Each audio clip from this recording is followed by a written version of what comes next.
Serikali ya Afrika Kusini imekosoa vikali kusambazwa kwa kile ilichokiita video na picha za uongo ambazo zimekuwa zikielezwa na baadhi ya watu kuwa zinaonyesha mashambulizi dhidi ya raia wa kigeni nchini humo.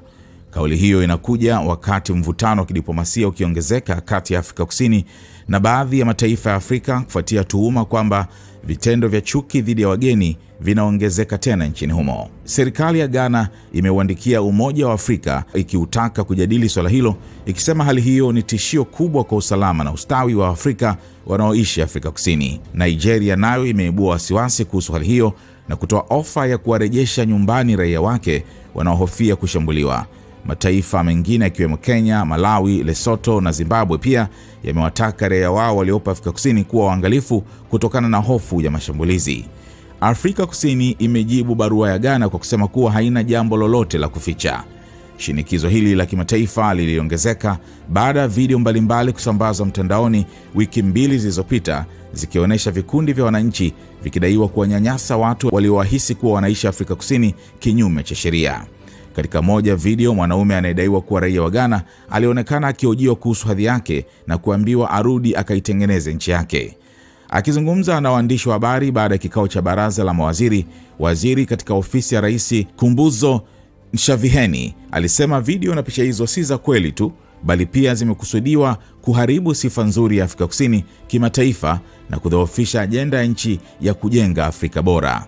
Katika siku za hivi karibuni, maelfu ya Afrika Kusini wamekuwa wakifanya maandamano katika miji mikubwa wakipinga uhamiaji haramu na kutaka raia wa kigeni wasiokuwa na vibali warejeshwe makwao. Waandamanaji hao wamedai kuwa uhamiaji haramu umeathiri ajira, makazi na kuongeza uhalifu. Nshaviheni alisema wananchi wana haki ya kuandamana kuhusu changamoto ya kuongezeka kwa uhamiaji haramu, lakini akasisitiza kuwa vurugu zozote hazikubaliki. Tatizo la chuki dhidi ya wageni limekuwa likiikumba Afrika Kusini kwa miaka mingi, mara nyingine likiambatana na mashambulizi mabaya yaliyosababisha vifo.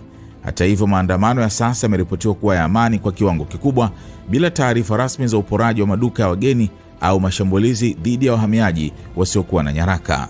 Katika juhudi za kupunguza hofu inayoongezeka barani Afrika, serikali ya Afrika Kusini imeongeza mawasiliano ya kidiplomasia na nchi mbalimbali. Katika barua yake kwa AU, Ghana ilisema kile ilichokiita chuki dhidi ya wageni nchini Afrika Kusini inahatarisha misingi ya mshikamano, undugu na umoja wa bara la Afrika na kuitaka AU kutuma ujumbe maalum wa uchunguzi nchini humo.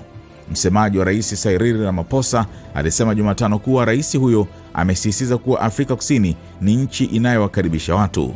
Wa Afrika Kusini ni watu wa wazi, wenye urafiki na ukarimu, alisema. Akizungumzia barua ya Ghana, Nshaviheni alisisitiza kuwa hakuna mashambulizi ya chuki dhidi ya wageni nchini Afrika Kusini. Ingawa alikubali kuwa baadhi ya wageni wamekuwa wahanga wa matukio mbalimbali, alisema hali hiyo inatokana na uhalifu wa kawaida unaopaswa kushughulikiwa na polisi pamoja na juhudi za baadhi ya watu kuichafua nchi hiyo kimataifa.